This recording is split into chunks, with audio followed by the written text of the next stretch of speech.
La exploración de los pares craneales es motivo de vanidad en la mayor parte de los médicos. Recuerdo que cuando yo intentaba memorizar los pares craneales cuando era estudiante, y en aquellos tiempos yo utilizaba una mnemotecnia para los pares craneales, algo como, oye, mamá, papá, traigo minifalda. Ahora los glúteos van a estar helados. En realidad existen otras mnemotecnias menos aceptables que no comentaré porque seguramente ya conoce. En cualquier caso, de esto se trata, de memorizarlos. Sería importante aclarar por qué necesitamos conocer todos los pares craneales. ¿Por qué los neurólogos del siglo XIX incluyeron este aspecto en la exploración neurológica? Ya había mencionado que la exploración neurológica evolucionó. ¿Y por qué evolucionó para incluir a los pares craneales? ¿Por qué debería darse a los pares craneales un lugar entre los 7 aspectos más relevantes del examen neurológico? Es evidente que en el siglo XIX los neurólogos valoraban a pacientes con enfermedades que cursaban con afectación de los pares craneales, porque afectaban las meninges, ya sea las paquimeninges o leptomeninges, o bien que afectaban el cráneo. Y con esta exploración, ellos identificaban enfermedades que de otra forma no producirían afectación del cerebro porque no causan afasia o apraxia. Algunas no producen hemiparesia o debilidad. Las dos enfermedades más importantes en este periodo eran la tuberculosis y la sífilis. Eran las enfermedades más comunes a las que se enfrentaban los neurólogos y que tendían a afectar los pares craneales, causaban paquimeningitis, lo que indica que afectaban la dura madre en los puntos donde los pares craneales entraban y salían del cráneo. Durante la valoración, ellos debían decidir si el paciente tenía o no tuberculosis o sífilis y, por supuesto, esto también puede hacerse hoy en día, aunque otras enfermedades han sustituido a la tuberculosis y a la sífilis en este mundo moderno y han tomado gran importancia por su propio derecho. Por supuesto, se encuentra el cáncer del sistema nervioso central. Muchas personas han sobrevivido al cáncer que hubiera matado a un individuo en el siglo XIX, y esos cánceres en ocasiones afectan las leptomeninges y producen compresión que causa problemas sobre los pares craneales. Algunos de ellos por causar metástasis a huesos y al cráneo en los puntos donde los pares craneales entran y salen a través de orificios que se encuentran en la base del cráneo. Por ejemplo, el cáncer mamario y prostático son dos buenos ejemplos de enfermedades de los pares craneales. Aunque por supuesto, hay muchas otras que producen ese efecto, enfermedades que son específicas o casi específicas de los pares craneales.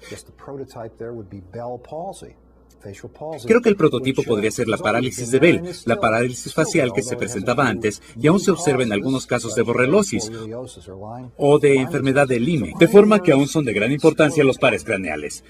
No creo que sea apropiado utilizar alguna mnemotecnia para explorar de forma sistemática los pares craneales. Yo recomiendo que se agrupen los pares craneales recordando su función. El médico debe pensar en los pares craneales durante la exploración de forma lógica. El primer grupo de pares craneales es en realidad un grupo de un elemento, que corresponde al nervio olfatorio. Muchos médicos omiten este nervio. Recordarán que muchos anotan en el expediente exploración de los pares craneales 2 a 12 intactos. ¿Pares craneales 2 a 12 intactos? No entiendo a qué se refieren los médicos con esto. En ocasiones me acerco a una persona que haya escrito algo así y le pregunto qué tiene en contra del primer par craneal. ¿Por qué no lo explora? ¿Es difícil explorarlo? ¿Cree que no es importante? Es de gran importancia en casos de enfermedades que afectan el primer par craneal con traumatismos cefálicos,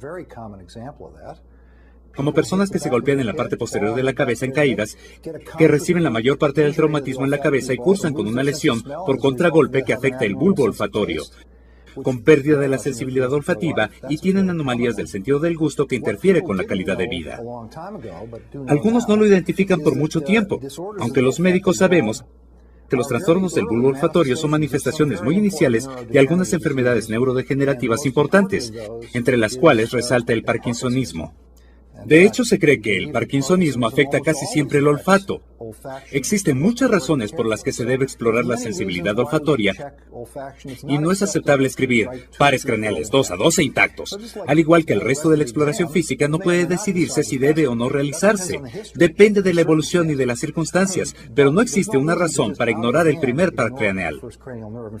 Siempre llevo conmigo este pequeño contenedor con un número 1 escrito en la etiqueta que hace referencia al primer par craneal.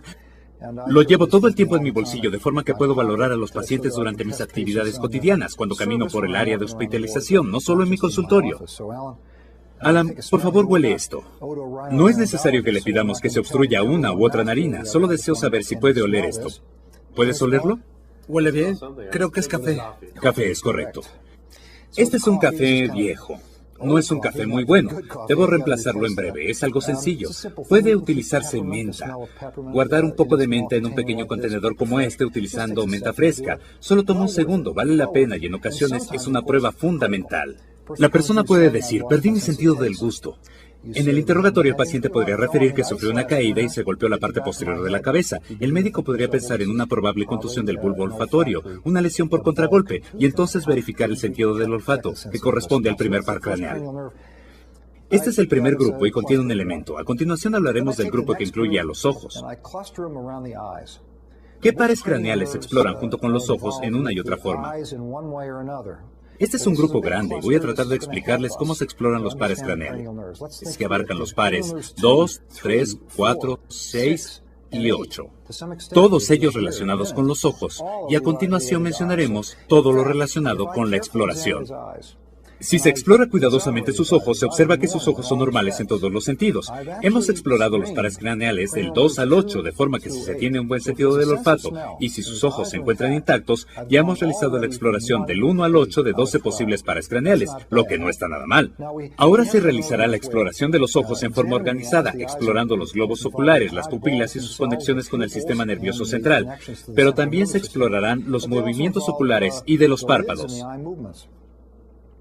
Realizaremos la exploración en una secuencia que inicia con el segundo par craneal. Lo que la mayor parte de la gente olvida es que puede observar directamente el segundo par craneal. Es la única parte del sistema nervioso central que podemos observar. Recordarán que nervio es un nombre incorrecto. No es un nervio, sino un haz.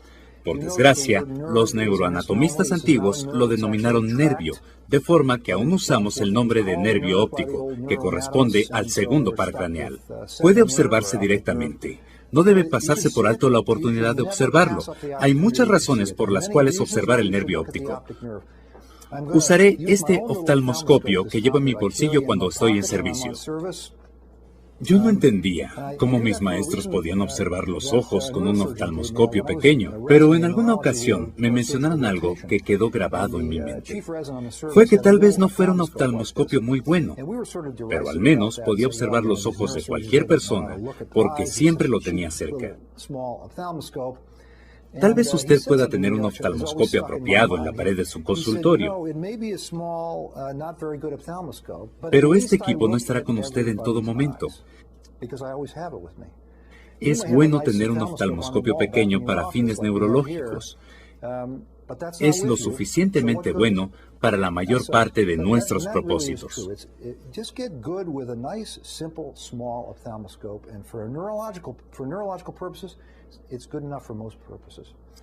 ¿Cómo utilizarlo? Se coloca el oftalmoscopio en la lente del cero. Es necesario alejarse del paciente. Por favor, observa sobre mi hombro la pared. Me acerco desde este ángulo, desde atrás, y puedo observar una mancha roja que corresponde a la retina. Es un reflejo rojizo. El paciente está observando a la distancia. El nervio óptico se acerca a mí y yo avanzo para dirigirme al nervio óptico. Voy a continuar de esta forma. Observa sobre mi hombro, no me veas a mí. Un par de aspectos importantes que se refieren con la actividad médica. El médico estará en estrecha cercanía con el paciente. Yo coloco mi mano sobre su hombro y me acerco de esta forma. Es muy diferente al tipo de contacto que suele establecerse en la era moderna. Las personas se sientan en el otro lado del escritorio y procuran no tocar a sus pacientes. A la gente no le gusta eso. Los médicos necesitan establecer contacto con el paciente, como ya lo hicimos. Auscultamos el corazón, palpamos las carótidas, etc. Esta es una oportunidad para permanecer cercano al paciente, observar sus ojos. Esta es la única manera de practicar lo que conocemos como la práctica de la medicina. No existe otra forma. Pueden observarse fotografías, memorizarlas todas por completo, pero el médico necesita observar en el interior del ojo. En cada caso, cada paciente es una buena oportunidad para la relación médico-paciente. Es bueno tranquilizar al paciente. Una persona acude al médico por cefalia y tiene el temor de padecer un tumor cerebral. El médico podría no estar preocupado por un tumor cerebral si las manifestaciones no lo sugieran y si la exploración física es normal. Es de gran utilidad que el médico observe el interior del ojo y pueda hacer un comentario como: estoy observando la parte posterior de su ojo derecho. Puedo ver directamente su cerebro. Estoy observando el nervio óptico y el nervio óptico es un haz de tejido nervioso. Estoy viendo el cerebro y al observar a Alan se le ve muy bien. Ya le estoy dando un tratamiento. Él me oyó comentar que se ve muy bien, se ve normal. Ahora observaré la pupila. Se observa su color y sus bordes. Intentaré ver el pulso venoso. Se elige una vena grande saliendo de la pupila y se observa hasta que se vea el pulso. Practiquen hasta que puedan observarlo. Luego intenten observar la fóvea. Se pide que se dirija la mirada directamente al oftalmoscopio, justo hacia la luz. Se observa una pequeña depresión que corresponde a la fóvea. Puedo verla muy bien. Examinaré el nervio óptico para describir su color, el cual no debe ser blanco por completo. Debe tener un color ligeramente rosado. Mi descripción no es lo suficientemente buena. Ustedes tendrán que hacer esto observando varias personas. De esa forma aprenderán cuándo es demasiado blanca, cuándo se encuentra atrófica. Ahora, observo la fóvea, que se ve como una pequeña depresión. Esto es algo que se acostumbrarán a observar. Muy pocos pacientes se quejarán si el médico realiza esta exploración sin importar la causa de la valoración. Esto es parte de lo que se conoce como exploración neurológica de detección. En toda persona que se valore deben realizar esta exploración. Esta fue la primera parte de la exploración del segundo par craneal. Ahora se valora la agudeza visual, un ojo a la vez. Tengo una carta de agudeza visual en la pared. Si no tienen una de estas, pueden utilizarse tarjetas pequeñas, lo que le da la oportunidad al paciente de colocarlas a la distancia que desee. No se trata de una exploración oftalmológica, por lo que si la persona utiliza anteojos, debe permitirse que los use. En este caso, se están evaluando trastornos neurológicos no oftalmológicos. Alan, por favor, párate aquí. Debían ser 4 metros, pero en esta ocasión no voy a hacer con exactitud la medición, aunque la cartilla menciona que se debe hacer a 4 metros. Voy a cubrir el ojo derecho del paciente. Su ojo izquierdo, perdón, es su ojo derecho. Ábrelo y mira la cartilla. ¿Puedes leer esta línea? Sí. ¿Puedes leer en voz alta? ZHCSR. Muy bien, revisemos el otro ojo. ¿Puedes leer esta línea, por favor? Sí. ¿Puedes leerla de nuevo? Sí. Léelas al revés, inicia del otro lado. R, S... Bien, ahora intenta leer la siguiente línea. ¿Puedes leer la siguiente línea? Sí. En reversa o... Hacia adelante. Hacia adelante. Son S, C, R, O, N. Tiene una agudeza visual mejor que 20/20. Ahora siéntate. Si el paciente tuviera problemas con la visión, el siguiente paso es utilizar una tarjeta perforada, ya que los orificios corrigen la mayor parte de los errores de la refracción. Vean este pequeño dispositivo que tiene varios orificios. Aquellas personas que son de mi edad o un poco más jóvenes observarán que tienen problemas para ver de cerca. Eso es presbicia. La persona debe sostener los objetos cada vez más y más lejos y finalmente utiliza anteojos. Quítense los anteojos si son ese tipo de personas y observen a través de una tarjeta pequeña con varias perforaciones. Ustedes pueden crearla. Tan solo tomen una tarjeta, realicen perforaciones y colóquenla sobre los anteojos. Observarán que pueden leer como si utilizaran anteojos. Este método corrige los errores de refracción.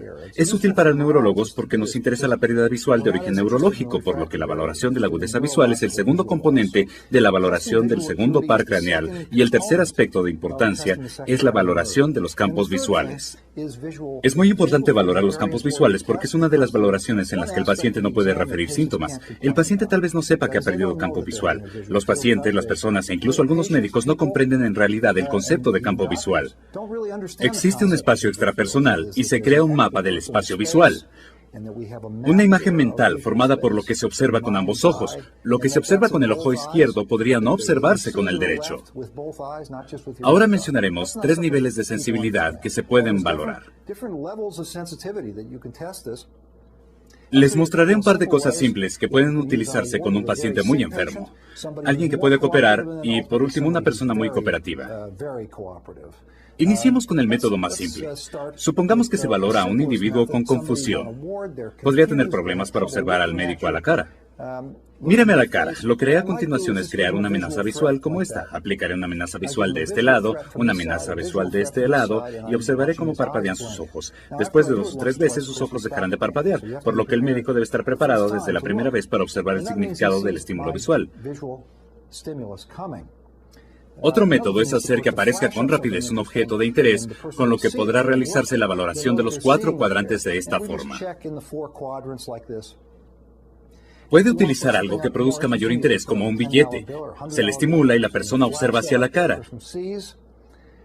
Con este método puede detectarse una pérdida sutil del campo visual, incluso en personas con confusión.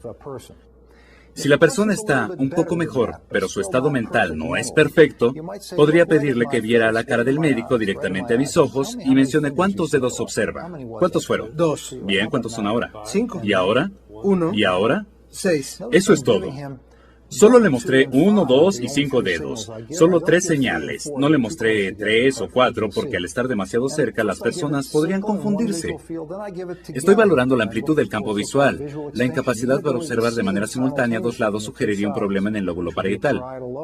Ustedes vieron cómo lo hice. Un cuadrante, después otro cuadrante, después ambos cuadrantes al mismo tiempo, ambos ojos abiertos.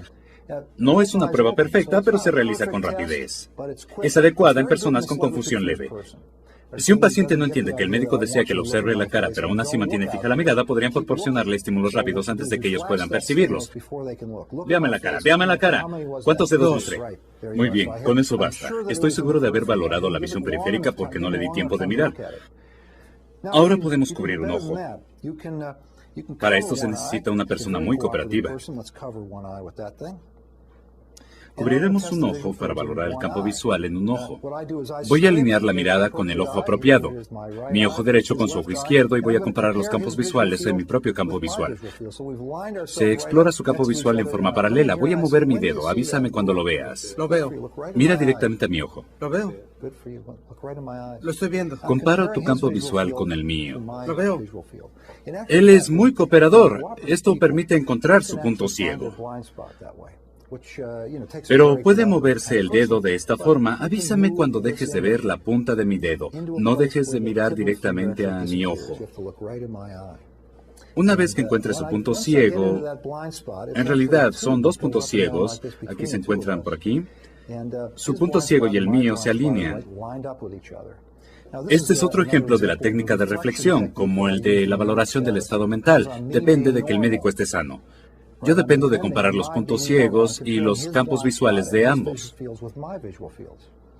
Para que la prueba sea sensible, se debe utilizar un objeto blanquecino de unos 5 milímetros de diámetro. Mira mi cara y mantén cerrado o cubre un ojo. Con ello se puede obtener un mapa preciso de los campos visuales y encontrar los puntos ciegos, para lo que el paciente debe ser muy cooperativo, pues debe observarme a mí y no a otro sitio. Es necesario que no se distraiga. Aquí pueden observarse diferentes casos. Por ejemplo, si él estuviera acostado en una cama hospitalaria, puedo verificar su estímulo visual, que abra ambos ojos y me ve a mí, con un ojo a la vez. Puedo aplicar un estímulo pequeño y detectar una pérdida de su campo visual. Todo depende del criterio del médico. Si la persona refiere síntomas visuales y es cooperativa, la exploración debe realizarse con gran detalle. Si presenta confusión al momento de la valoración, la exploración será muy diferente. Hay 3 componentes importantes a valorar en el segundo par craneal: la agudeza visual con corrección con una tarjeta perforada, revisión del fondo del ojo para observar directamente el nervio óptico y exploración de los campos visuales. Continuaremos con los pares craneales 3, 4, 6 y 8, que valoraremos en conjunto. En este apartado se incluyen los movimientos oculares y pupilares. Dado que el iris de sus ojos es de color claro, es muy fácil observar las pupilas. Puede decirse que tan grandes son, miden alrededor de 3 milímetros. Son redondas y simétricas. Al aplicar un estímulo luminoso en el ojo izquierdo, se observa la constricción pupilar que ocurre de manera directa. A continuación, observo el ojo derecho mientras aplico un estímulo luminoso al ojo izquierdo con contracción de la pupila derecha de forma consensual. Ahora, sostén tu pulgar a esta distancia de tu cara. No me veas a mí, ve tu pulgar. Se puede observar cómo los ojos convergen y se contrae la pupila. Así que sus pupilas reaccionaron en 3 formas: por estímulo directo, en forma consensual y por la distancia. Escribiremos eso sin abreviaturas en el expediente. En inglés, la mnemotecnia PEAR, utilizada en los expedientes, significa que las pupilas reaccionan, son redondas y reaccionan de manera simétrica al estímulo luminoso y a la acomodación. La acomodación es la capacidad del cristalino para cambiar de forma al observar un objeto cercano o distante por acción del cuerpo ciliar. Lo que se ha valorado en este procedimiento es la reacción de la pupila con referencia a la distancia. Recuérdese que la respuesta a la visión cercana tiene tres componentes: convergencia, miosis, constricción de la pupila, y la acomodación. La prueba anterior valoró la convergencia y la miosis.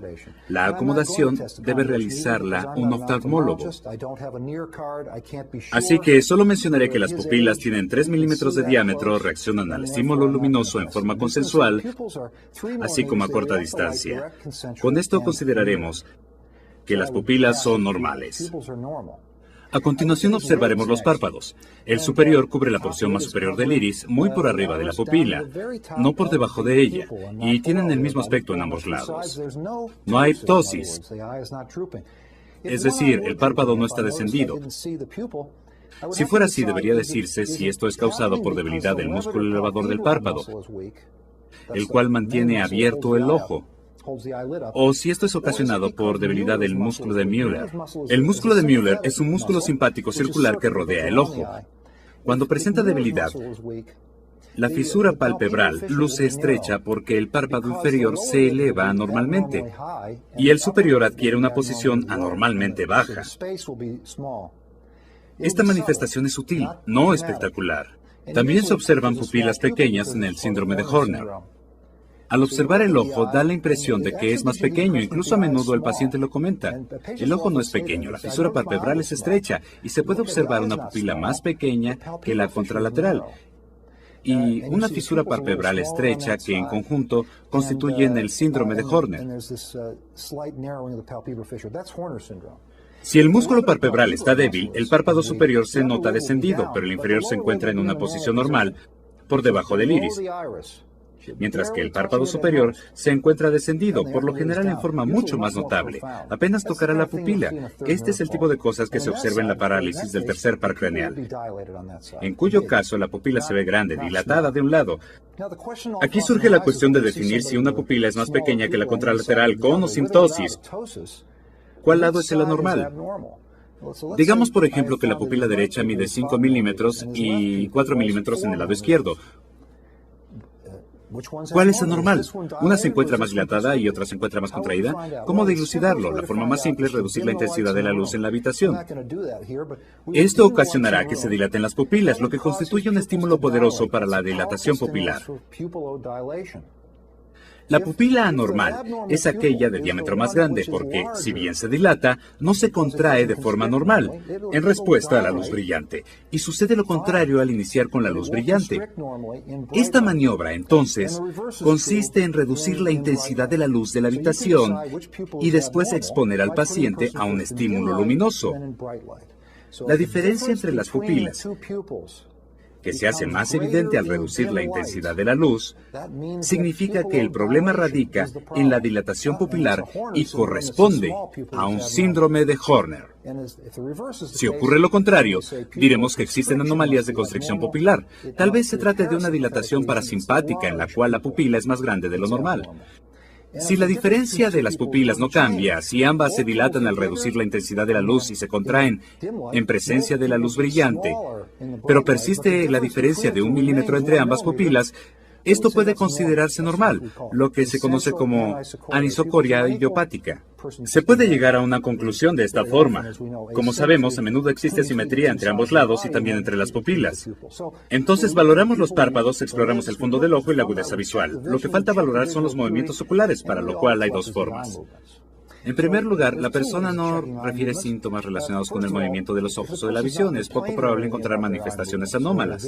Así que, si desea realizarse una exploración rápida, se le pide al paciente que mantenga fija su cabeza, que vea al frente a la cara del médico y que mire hacia arriba, hacia abajo, hacia la derecha y hacia la izquierda. Estos movimientos se conocen como sacudidas oculares. Así, al girar la mirada con rapidez, hay una sacudida hacia arriba, hacia abajo, hacia la derecha o hacia la izquierda. No pueden corregirse estos movimientos oculares hasta que el movimiento se haya detenido. Jump. Los ojos se desplazan y regresan completando la sacudida ocular. Estas se originan en el lóbulo frontal, en la porción frontal del tejido encefálico. Mantén fija tu cabeza. No la muevas. Sigue mi dedo. Lo desplazaré con lentitud. Estoy valorando un sistema de control diferente. Se le denomina persecución. Tiene la cabeza fija y sigue un objeto con la mirada. Se inicia en el centro de la mirada y se valora el movimiento de los ojos, primero rápido y luego lento. Puede realizarse el movimiento con lentitud y aún así sigue el objeto con precisión. Si se hace con rapidez, se observan pequeñas sacudidas oculares conocidas como sacudidas oculares de persecución. Así se ha valorado la presencia de sacudidas oculares y la persecución. Si el paciente comenta que tiene diplopía, lo que podría hacerse es preguntarle dónde ve doble. ¿Dónde es más evidente? Se muestra un objeto para que lo siga con la mirada e indique dónde están más separadas las imágenes. Por ejemplo, si él me comentara, cuando veo de este lado se hace más evidente la visión doble, las imágenes están contiguas una con otra. Simplemente cubro un ojo, por ejemplo, el ojo derecho. Y una de esas imágenes desaparecerá. Si desapareció la imagen colocada más lateral, significa que he cubierto el ojo apropiado, el ojo débil, porque por razones ópticas, la imagen falsa siempre se proyecta en forma lateral. Así, si él ve doble y la imagen izquierda desaparece cuando cubro este ojo, concluyo que es el músculo recto interno derecho el que causa la diplopía. Y esto se invertirá si cubro el ojo y la imagen lateral desaparece, con lo que se concluye que es el recto externo izquierdo el que causa las manifestaciones. Esto es cierto con respecto a la posición en que se encuentra el ojo. Siempre hay dos músculos dominantes. Si él mira hacia arriba y a la izquierda, los músculos principales que utiliza son el recto superior izquierdo y el oblicuo inferior derecho. También aplica en el lado contrario. Aquí y aquí, y también aquí y aquí. Así son 6 lugares donde debe dirigir la mirada. Arriba a la izquierda, posición media y a la izquierda, abajo a la izquierda. Y también arriba a la derecha, posición media y a la derecha, y abajo a la derecha. Así puede verse cuál es el músculo débil cuando hay una diplopía.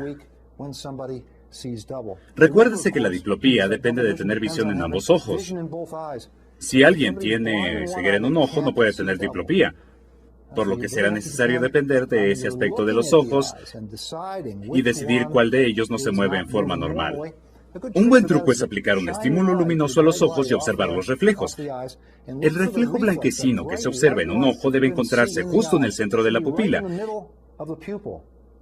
Y si el ojo no puede seguir la luz justo con el centro de la pupila, se observa que éste no se mueve apropiadamente en una dirección o en otra. Si se ha perdido la visión por cualquier razón, no puede haber diplopía y será más difícil identificar problemas con los movimientos oculares. Existe una conexión entre el octavo par craneal y los movimientos oculares. Esto se conoce como reflejo vestíbulo ocular. Se recordará que el sistema vestibular está conectado al ojo. Cuando la cabeza se mueve hacia la izquierda, hay un estímulo que hace que el individuo gire los ojos a la derecha, de manera que el sistema nervioso intenta conservar la fijación de un objeto sin importar qué es lo que está observando. Al voltear la cabeza de manera súbita, mis ojos continúan observando en esa dirección. Esto puede suprimirse de manera consciente, de forma que si giro la cabeza y no le doy ninguna indicación, el paciente dirigirá la mirada a cualquier sitio donde dirija la cabeza.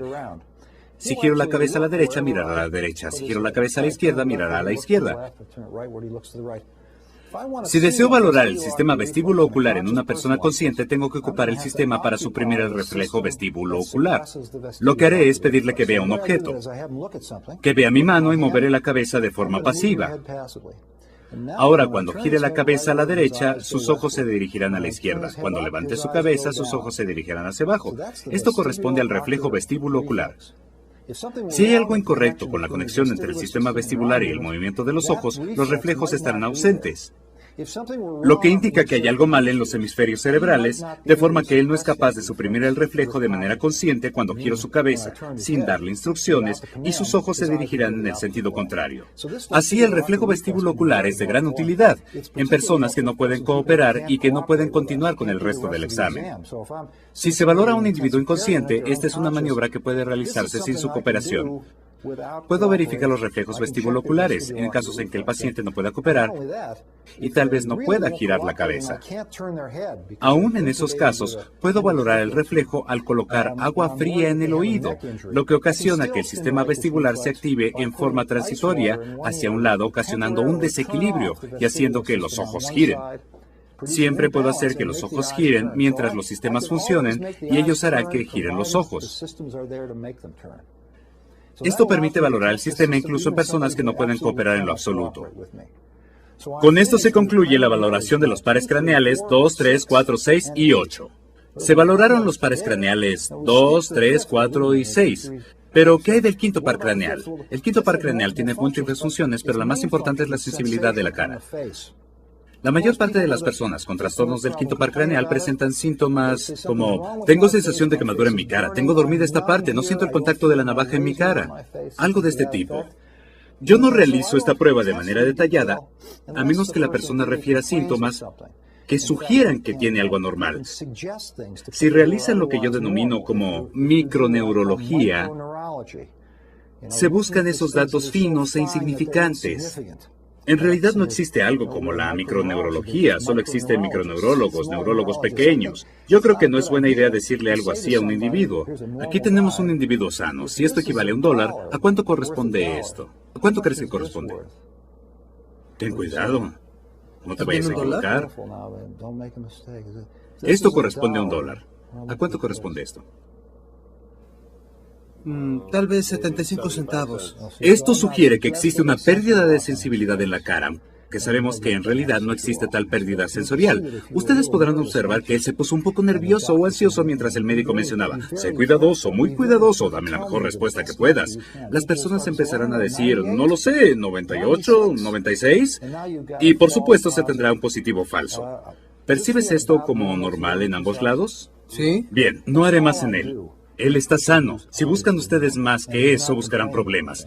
Ahora, si existen síntomas, si existe pérdida sensorial o afasia, si se desea explorar eso, una forma es usar un estímulo nocivo. Las cosquillas son un estímulo nocivo, similar a un tipo de dolor. Si valoran a una persona que refiere parestesias en la parte de la cara, solo deben estimularlo con cosquillas aquí, en la nariz. Y observarán de inmediato la respuesta. Se hizo para atrás, no es placentero. Con esto se establece si hay pérdida sensorial en este lado de la cara. Otra forma de realizarlo es con el reflejo corneal. Es muy importante. No dejes de ver mi dedo, mantén la vista en él. No dejes de verlo, no voy a lastimarte, solo no dejes de verlo. No dejes de verlo. Lo que hice fue tocar su córnea en el lado derecho y ambos ojos parpadearon.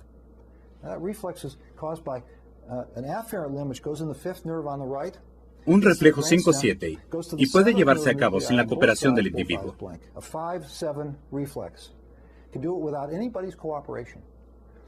Los ojos parpadearon con el estímulo directo y en forma consensual, igual que la pupila.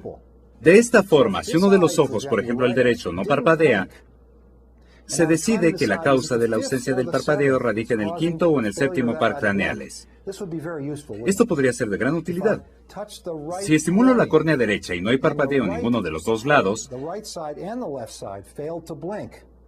entonces podría concluir que el problema es sensitivo. En este caso, el quinto par craneal derecho no funcionaría.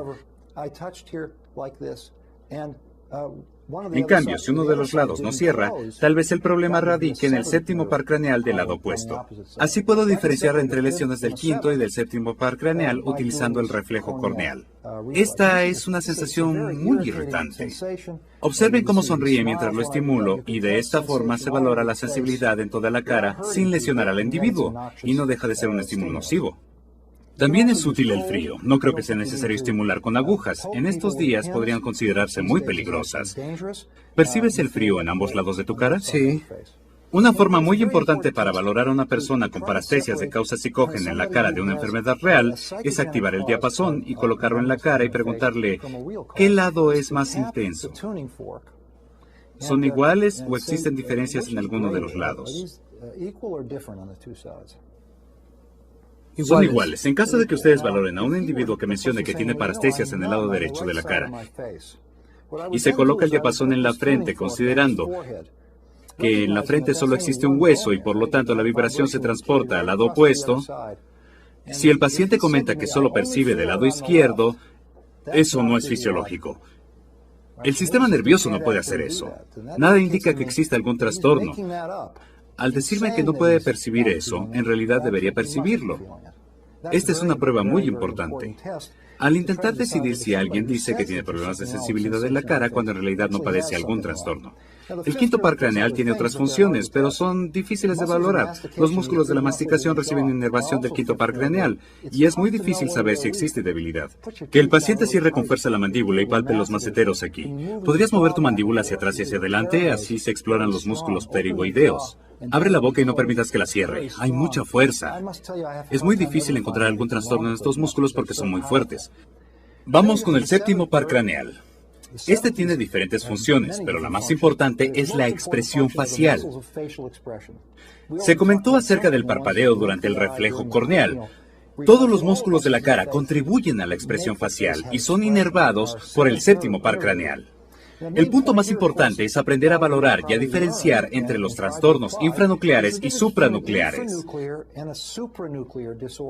Esto es de gran importancia en la autoneurología. Es más fácil aprenderlo al referirse al séptimo par craneal. Un trastorno infranuclear significa que el trastorno se encuentra al nivel del núcleo o en un punto distal al núcleo, en el nervio mismo, en la unión neuromuscular o en el músculo. Una lesión infranuclear significa que se ha afectado la totalidad de la distribución, incluyendo las neuronas motoras. Si el paciente tuviera una parálisis del nervio facial infranuclear en el lado izquierdo, todos los músculos faciales estarían débiles, su frente estaría plana, sus ojos descendidos, habría un deceso en la comisura de la boca, de esta forma, y no podría corregirlo sin importar lo que hiciera.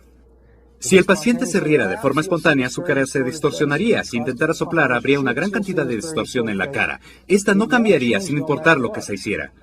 Si la lesión es supranuclear, se produce en la corteza, donde hay una representación de la cara y que inerva a ambos lados de la frente y por tanto se encontraría relativamente conservada. Si una persona tuviera una apoplejía en el hemisferio derecho con debilidad en los músculos faciales del lado izquierdo, tendría debilidad en los músculos de la cara pero respetando la frente. Se verían los pliegues cutáneos en la frente y podría pedirse al paciente que mirara hacia arriba y cuando dirigiera la mirada hacia el techo, se podrían observar los pliegues en la frente cuando los párpados se elevan. En una persona con apoplejía y debilidad en los músculos faciales, la debilidad facial supranuclear sería muy evidente, mientras que en los individuos con parálisis de Bell, con una lesión infranuclear en el séptimo par craneal, tal vez por una infección viral, la frente no trabajaría de manera apropiada, los carrillos no funcionarían, nada funcionaría. Gracias. Otras funciones del séptimo par craneal solo se explorarán en circunstancias especiales. El sentido del gusto. 2/3 de la lengua reciben inervación del séptimo par craneal. Algunas personas con parálisis de Bell a menudo comentan que tienen sabor metálico y pueden realizarse pruebas del gusto, que no realizaremos el día de hoy. Pueden elaborarse soluciones saladas, amargas, dulces y aplicarlas sobre la lengua. No representa un gran problema, pero sí es más problemático de lo que suele necesitarse habitualmente. Otra función del séptimo par craneal depende de un nervio pequeño conocido como nervio del músculo estapedio. Cuando el tímpano empieza a vibrar, el músculo amortigua el ruido. Si se pierde dicha función, aparece un fenómeno conocido como hiperacusia. Los ruidos intensos molestan al individuo. Y en tal caso, el médico debe tomar su diapasón y verificar ambos lados. Observaron al paciente como si percibiera un estímulo nocivo. No pueden amortiguar los ruidos. Si una persona con parálisis de Bell tendrá todas estas manifestaciones, tendrá trastornos del gusto de ese lado de la lengua, hiperacusia y parálisis infranuclear, lo que significa que todos los músculos de la cara estarán débiles. Suele ser bastante fácil de identificar este tipo de cosas. Son las principales características del séptimo par craneal. En cuanto al octavo par, utilizamos los movimientos del ojo en el reflejo vestíbulo ocular, pero existen otros componentes, y esto incluye la audición. El componente coclear del nervio vestíbulo-coclear se trata de un nervio pero con dos funciones, vestibular y coclear. ¿Cómo se valora la audición? Utilizamos tres etapas. La etapa donde se establece si hay sordera. La mayor parte de las personas comentarán, estoy teniendo problemas para escuchar el teléfono con mi oído izquierdo, se me dificulta. Aquí tengo un diapasón ajustable que puede indicarme si existen problemas. Está ajustado a 64 ciclos por segundo, lo cambiaré a 128. Corresponde a la nota Do con 256 o 512 ciclos por segundo. Si se realiza esta prueba en un individuo joven, debe iniciarse con 256 ciclos. 512 es un tono muy elevado. Con la edad, por lo general, se pierde esa capacidad auditiva y debe valorarse con 128 ciclos por segundo. Esto estimula el nervio auditivo, pero no de manera tan específica como con 256 ciclos. ¿Puedes escuchar esto en ambos lados? Sí. Él no padece hipoacusia, pero supongamos que deseamos continuar la valoración. Tan solo supongamos que no escucha del lado izquierdo. Yo deseo saber si es un trastorno nervioso o una hipoacusia de conducción. Recuerden que en el oído medio hay tres huesecillos, martillo, yunque y estribo, que incrementan el sonido a través del oído medio. Si se afecta la transmisión a través del aire, existe una hipoacusia de conducción. Esos tres huesecillos mejoran la conducción a través del oído, de forma que es mejor la conducción por el aire que la conducción ósea. Eso explica por qué escuchamos mejor frente al oído que cuando se aplica sobre el hueso. Vamos a valorarlo. ¿Cuál es más intenso? ¿El número 1 o el número 2? Número 2. No hay duda sobre la diferencia. La conducción a través del aire es mejor que la conducción ósea, y esto es normal. Si este paciente tuviera hipoacusia en este oído y encontrara que es mejor la conducción ósea a través del aire, se concluiría que el paciente no tiene hipoacusia de conducción. Probablemente padece una hipoacusia neurosensitiva. Se realizará una prueba de discriminación del habla. Así que haremos pequeños ruidos cerca de su oído izquierdo para valorar si puede oír mis susurros. Voy a mencionar unas palabras. Si las escuchas, por favor, repítelas. Hot dog. Helado. Helado. Cacahuates. Cacahuates. Correcto. 10 palabras de cada oído. Y si repite correctamente 2 de 10 palabras en este oído y 8 de 10 en el otro, se concluye que existe hipoacusia neurosensorial en este oído. Eso correspondería a un trastorno retrococlear. No en la cóclea misma, sino en algún sitio en el trayecto del nervio o del sistema nervioso central. Y es muy importante porque enfermedades como el schwannoma acústico o el schwannoma vestibular pueden causar hipoacusia retrococlear. Entonces tenemos un proceso en 3 etapas que revisaremos a continuación. Se ha valorado si él padece hipoacusia, si es mejor con la conducción ósea o a través del aire, y la discriminación de la voz para decidir si el trastorno es coclear o retrococlear. Ahora les mostraré la prueba de Rina y la prueba llamada de Weber. Les mostraré por qué no realizo la prueba de Weber. ¿Percibes el sonido? En mi oído derecho. Ahora, ¿dónde percibes el sonido? En mi oído No derecho. sentirlo, sino escucharlo. ¿Atrás? Sí, estamos ante un observador muy preciso y en un ambiente muy adecuado, pese a lo cual a él le costó un gran esfuerzo responder la pregunta. La mayor parte de las personas lo nota cuando viajan en algún aeroplano y de repente le preguntan a otra persona qué es ese ruido. Funcionaría si nos encontráramos en una sala de audiología en un entorno completamente silencioso y adecuado. No funciona muy bien en la práctica clínica y yo no realizo la prueba de Weber, solo la de Rina.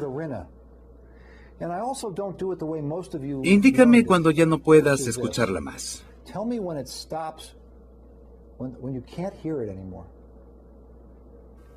Ya no la escucho. ¿Puedes escucharla ahora? No. No funciona. Sin embargo, es muy fácil para él decir cuál es más intenso, el número 1 o el número 2. 1 o 2. ¿Dos? No hay duda. Ustedes observaron que esperar hasta que el ruido desapareciera no es un método muy preciso. La disipación de la vibración no es lineal en el tiempo que tardó en desplazarlo de aquí a acá. desaparecerá por completo y en ese caso ustedes tendrían un resultado falso positivo. La vibración de la audición en un proceso de 3 pasos. Eso fue la valoración del nervio auditivo. Y ahora continuaremos en dirección caudal. Solo quedan 2 grupos por valorar. Un grupo de pares craneales participa en el lenguaje y la deglución, en el movimiento del paladar, la lengua y los labios. Hablé con este paciente, lo he escuchado hablar y detecto que su lenguaje es perfectamente normal. Hace sonidos linguales, hace sonidos vocales, hace sonidos guturales, y los sonidos son correctos y coordinados. No es necesario hacer más. Las personas que inician con problemas en esos pares, mucho antes de que se observan manifestaciones con el paladar, la lengua y los labios, empiezan a emitir ruidos de este tipo. Esto es un desastre lingual. ¿Observaron que mi lengua no se movía de manera apropiada y normal? Se escucharon ruidos nasales de este tipo. Y además, los pacientes toserán con frecuencia. Discúlpeme, doctor, porque se están ahogando. Y a menudo tendrán en la mano un pañuelo, y eso es motivo de preocupación, porque parece una enfermedad de neurona motora. Si la persona tuviera un problema insidioso con la lengua, boca, paladar, labios y mecanismo de la deglución, no es necesario explorarlo para saberlo. En este caso, en particular, el lenguaje suena perfectamente normal. Aunque no es necesario explorar la faringe y observar su úvula, lo haremos. Diga, veo la úvula. Se observa la alineación, no la úvula misma. Observen el rafé, el cual se verá de esta forma.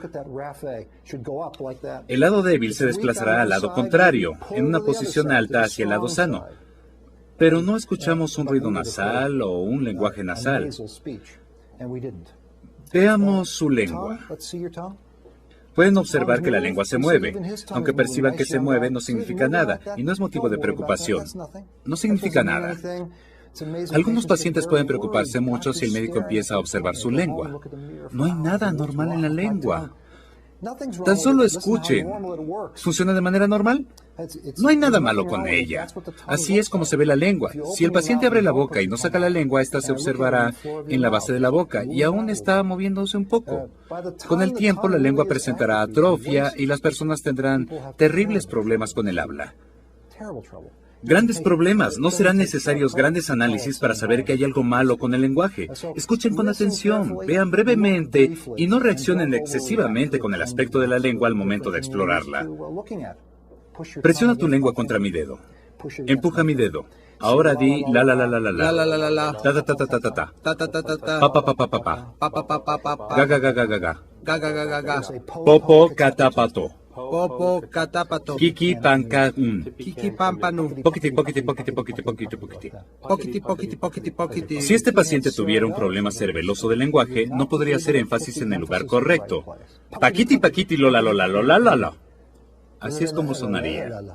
Por supuesto que esto ya lo sabíamos. Hemos escuchado su lenguaje, pero el médico puede valorarlos en la forma que desee.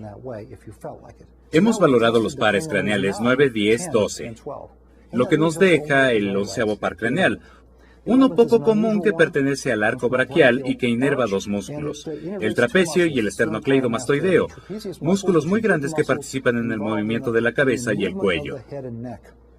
No se exploran de manera sistemática a menos que exista una razón específica, pero si los exploramos, se le pide al paciente que eleve sus hombros. Estoy valorando con qué rapidez y simetría los eleva. No es bueno luchar con él, ni aplicar situaciones como no me dejes levantarlo. Tal vez él podría presentar una debilidad de 50%, y yo no podría saberlo. Con anterioridad, un levantador de pesas me mencionó que tenía debilidad en los deltoides y no pude detectarlo. Pero él lo sabía. Él era 10 veces más fuerte que yo, y eso es una injusticia. Lo contrario es aún peor. Digamos que explora a una mujer de edad avanzada, de 40 kilos de peso, y que le dice, empuje tan fuerte como sea posible, empuje, empuje, empuje. Y de repente perciben un chasquido y notan que han fracturado un hueso osteoporótico. Se ha producido una fractura al intentar valorar la fuerza. No es necesario. Observen, permitan que el sistema nervioso realice su tarea. Eleva tus hombros, gira la cabeza a la derecha, a la izquierda, flexiona al frente, hacia atrás. Muy bien. Si ustedes desean valorar la fuerza, relájate.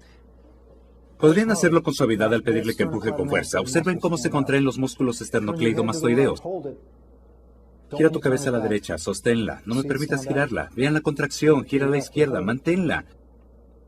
Eleva tus hombros, manténlos. Hemos valorado el músculo esternocleidomastoideo y trapecio. Hemos terminado. Hemos valorado los 12 pares craneales. No los exploramos simplemente por hacerlo. Esto tiene un significado y ahora pueden comprender por qué son importantes incluso en el siglo XXI y por qué los neurólogos que nos antecedieron consideraron la exploración de los pares craneales como una parte esencial de la exploración neurológica.